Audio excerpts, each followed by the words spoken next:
often used to go and visit him and his family, and they lived in, on one of the islands in the West Indies.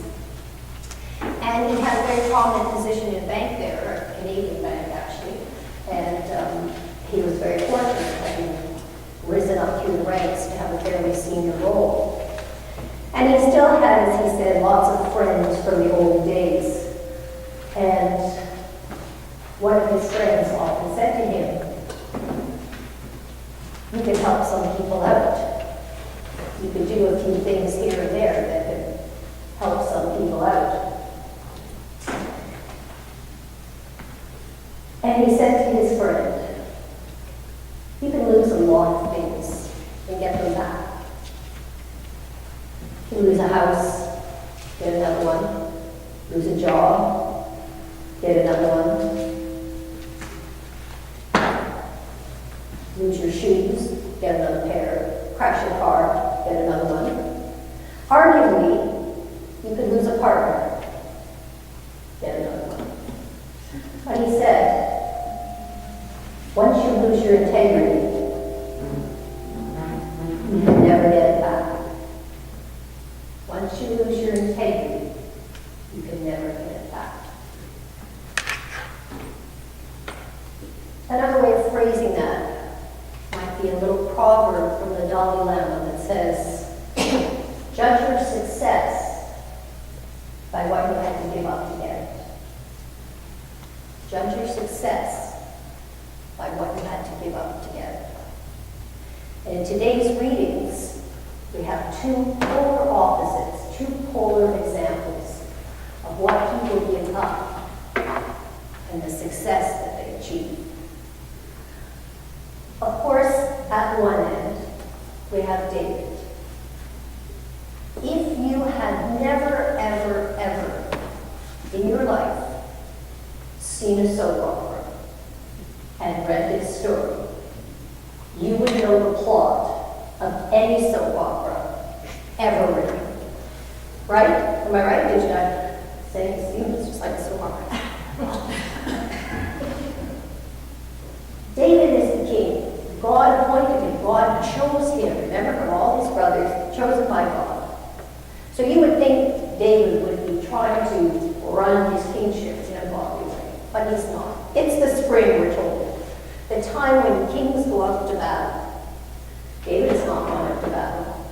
David is lounging around the palace, bored, young and restless. Just saying. He's got nothing to do.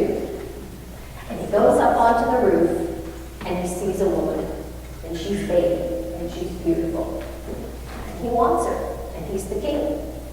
So the writer of this tells us he just sent a messenger, not to ask her, "Would you be interested in joining me for a coffee?"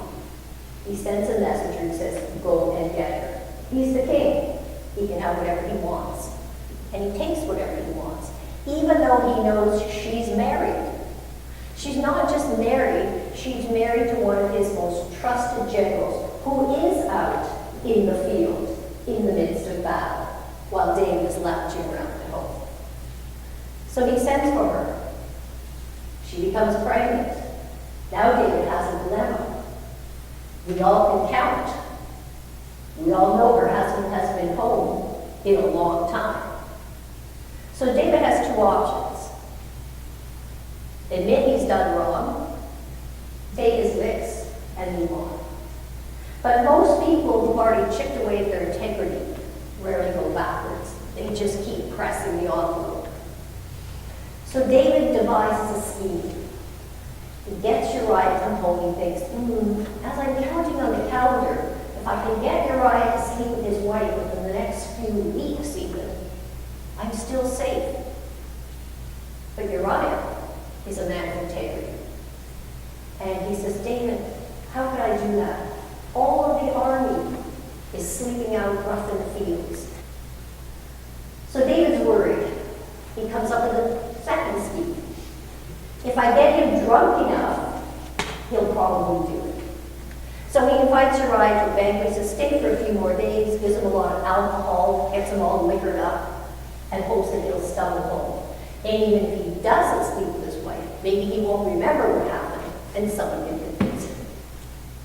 Uriah again says no, he sleeps literally on the floor across the door of David's bedchamber to make sure that he's safe. So David's now run out of options.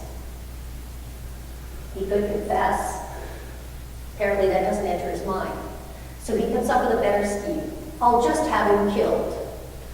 So he calls in one of his other generals and says, this is what you have to do. Take this letter to one of the commanders in the field, Joab.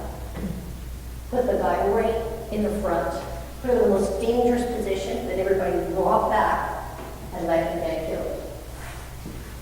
So off goes loyal Uriah.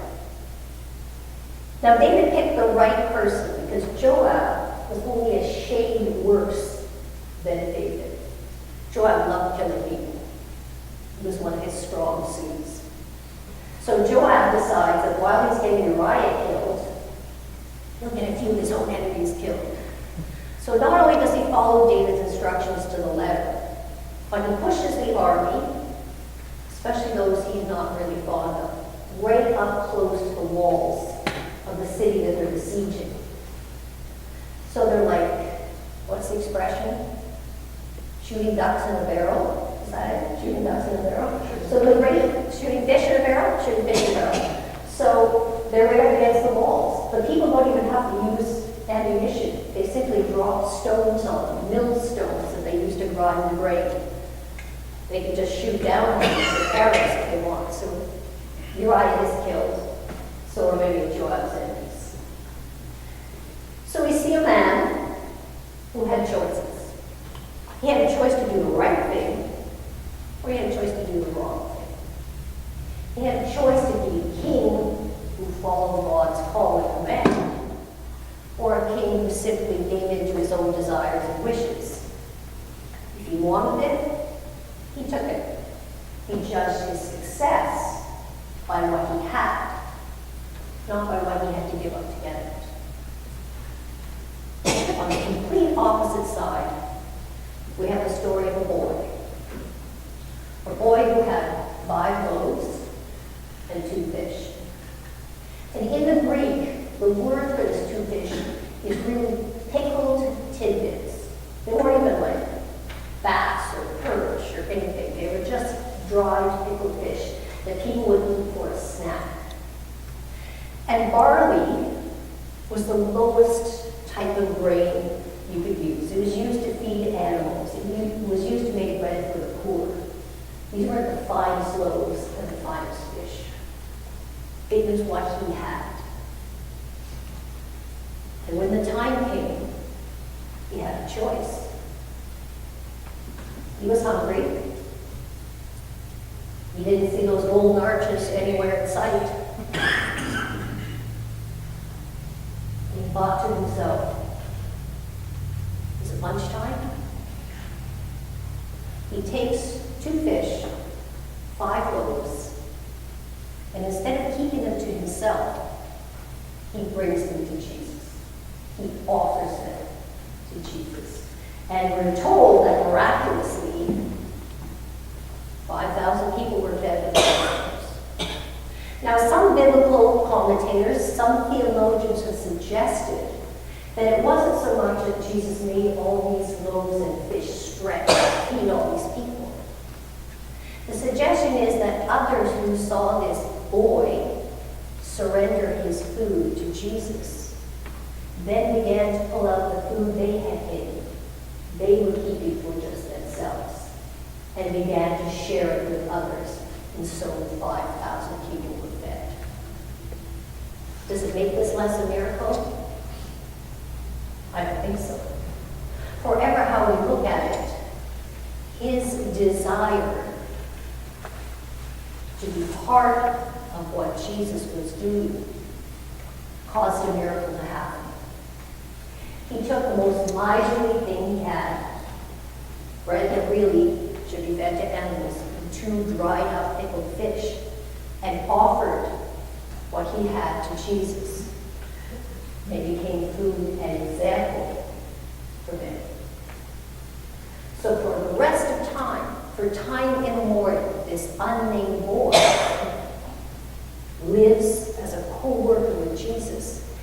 in the only miracle that is recorded in all four Gospels. It was thought by the church to be so important, it is the only miracle that is found in Matthew, Mark, Luke, and John. So important. So for all of eternity, his integrity, his generosity, his trust is remembered. We probably aren't on either of these extremes, but all of us can look back at our own lives and our own choices and judge our success by what we've had to give up to achieve it. We can think of times maybe when we should have spoken up, times when we should have held a different opinion, times when we should have gone against the group, times when maybe we shouldn't have gossiped, times when we should have dissented and people said things that were racist or sexist or homophobic, but we held back because we wanted to be successful socially and part of the group. We can maybe think of times when we had resources we could have shared, but we held them back because we were afraid that we wouldn't be enough for ourselves. Christians are bad at sharing. We usually only share after we've been satisfied. We usually only give after we're sure that we have enough for ourselves. We're also bad at sharing the lowly things, the bad things, the difficult things. We're bad at bringing them to Jesus. We usually do it after we've explored every other opportunity, read every other self-help book, asked all our friends, asked Oprah, Dr. Phil, any other authority. We're bad at sharing because we're bad at trusting. Yet Paul reminds us today, Paul, writing this letter from prison, that there's a power inside us that we can tap into, which allows us to do the right thing, to make the right choice. It is the gift of the Holy Spirit we receive in baptism. We are empowered to make right choices. We are empowered to be successful, not by taking, but by sharing. Paul reminds us today that if we give over to Jesus whatever it is we have, he can do infinitely more than we can ask or imagine. So the choice is always before us. Success at a cost, loss of integrity at a possible benefit, or giving over whatever we have, whoever we are, whatever we do, to Jesus.